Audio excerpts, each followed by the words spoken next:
Pernahkah terbayang hidup dalam sebuah sampan di atas lautan selama bertahun-tahun dan menjalani seluruh proses kehidupan di dalamnya? Tidak hanya makan, minum, buang air, tapi juga bereproduksi hingga melahirkan pun semua dilakukan dalam sebuah sampan. Mungkin bagi kita yang terbiasa hidup menetap dalam sebuah rumah di daratan, hal tersebut terdengar mustahil. Tapi itulah yang terjadi dalam kehidupan suku laut Kepulauan Riau selama bertahun-tahun dari generasi ke generasi. Mulai dari kelahiran, tumbuh besar, makan, tidur, memasak, menikah, hingga proses reproduksi pun dilakukan di atas sebuah sampan yang mereka sebut dengan istilah kajang. Asal-usul kedatangan suku laut di Kepulauan Riau diperkirakan sekitar tahun 2500 hingga 1500 sebelum Masehi sebagai bangsa Proto-Melayu atau Melayu Tua, dan kemudian menyebar ke Sumatera melalui Semenanjung Melaka. Di wilayah laut lain seperti Sulawesi, kelompok yang masuk kategori orang laut juga dikenal dengan berbagai nama, seperti Bajau atau Bajo, Sama, Samal, dan Sama Laut. Selain itu, ada juga yang disebut suku Urak Laui atau Cholai atau Chow Talai di Kepulauan Andaman, yaitu di daerah Thailand Barat Daya. Untuk di Bintan sendiri tersebar di 2 kecamatan, yakni Kecamatan Bintan Timur, tepatnya di Air Kelubi, Pulau Toi, Pulau Tanjung Sekuang, dan Pulau Malen, serta di Kecamatan Bintan Utara, tepatnya di Pulau Mapur dan Berakit. Suku laut menjalani segala aktivitasnya di atas sampan atau kajang. Kajang adalah sebuah sampan kecil yang hanya berukuran 3 kali 1 meter. Di bagian atasnya diberi sirap atau atap dari daun kelapa dengan tinggi sekitar 75 cm. Di sampan itulah suku laut membagi setiap bagian menjadi ruang layaknya rumah di daratan. Bedanya, setiap ruang tidak berdinding, hanya dibatasi dengan perlengkapan hidup. Di atas kajang itulah kehidupan suku laut dimulai, dari proses kelahiran hingga menikah. Bayi yang baru lahir langsung diberi nama dengan merujuk pada keadaan alam di sekitar mereka saat itu atau melihat kondisi bayi. Untuk aktivitas keseharian suku laut Bintan pada zaman dulu, sebagian besar adalah mencari ikan. Biasanya sang suami akan pergi menangkap ikan di lautan selama beberapa hari hingga beberapa bulan dengan kajang. Sedangkan sang keluarga akan ditinggal di pulau terdekat. Pada saat menunggu sang suami pulang, para istri suku laut membangun pondok untuk menetap sementara dan bercocok tanam. Selain itu, suku laut akan mendarat di satu pulau ketika mereka hendak mengambil air bersih, mengebumikan anggota keluarga yang meninggal, dan menukarkan hasil tangkapannya. Tidak ada pulau tetap yang mereka singgahi.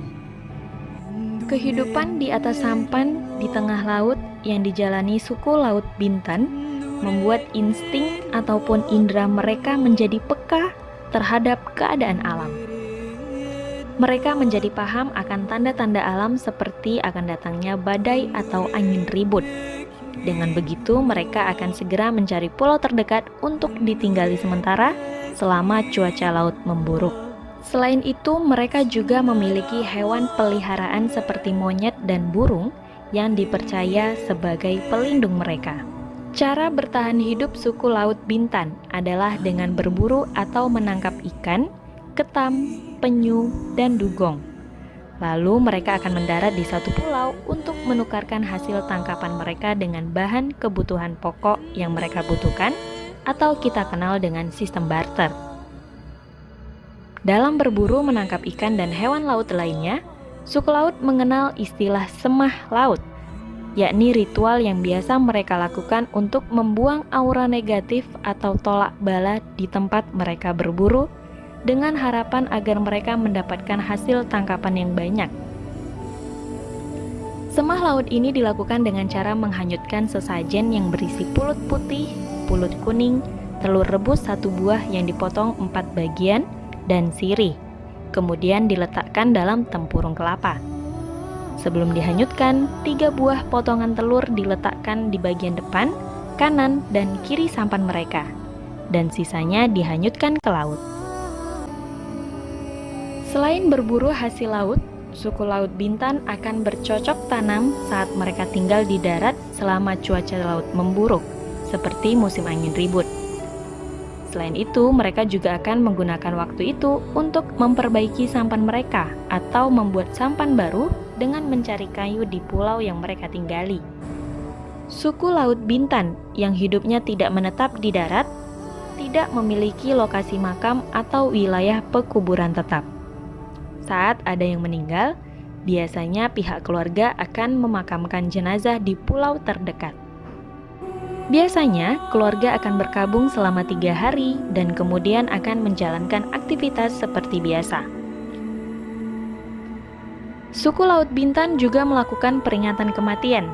Pelaksanaannya yakni peringatan 3 hari, 7 hari, 40 hari, dan 100 hari setelah kematian. Siklus perjalanan di atas kajang atau sampan kini tidak seperti dulu lagi.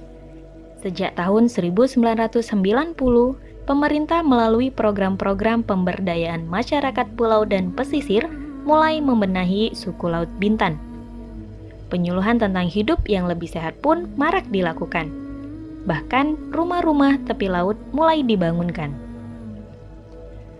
Mereka pun mulai menetap dalam sebuah rumah di tepi laut di beberapa pulau. Awalnya para suku laut merasa bingung menetap di darat dan tinggal di sebuah rumah karena belum terbiasa. Mereka juga masih menganggap rumah di darat hanya sebagai tempat persinggahan sementara dan lebih banyak menghabiskan waktunya tinggal di laut, dan beberapa bulan kemudian baru mereka pulang ke rumah yang telah dibangunkan pemerintah.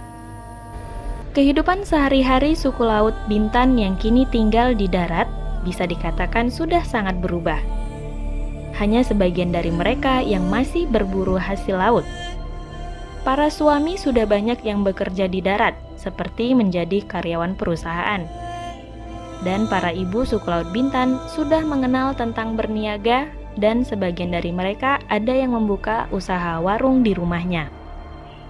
Dan ada juga ibu-ibu suku Laut Bintan yang keliling ke rumah-rumah tetangga untuk menjual hasil tangkapan laut suaminya.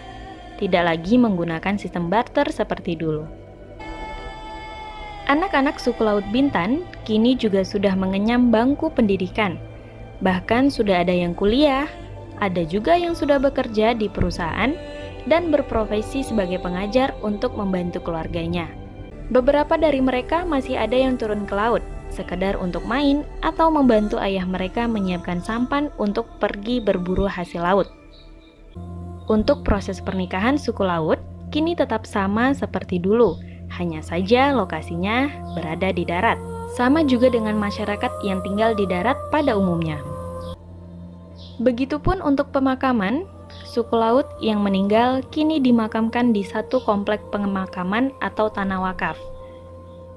Mereka juga menggunakan batu nisan untuk menandai makam anggota keluarganya. Uniknya, makam suku laut berada dalam sebuah pondok. Biasanya satu pondok berisi 2 makam. Hal ini dikarenakan mereka masih meletakkan sesajen di atas makam yang diyakini akan dimakan oleh almarhum. Kehidupan suku Laut Bintan memang sudah berubah, tetapi cerita dan budaya melaut mereka tidak akan sirna. Cerita tentang kajang dan siklus hidup mereka di masa lalu merupakan suatu potensi wisata budaya dan sejarah milik bangsa Indonesia.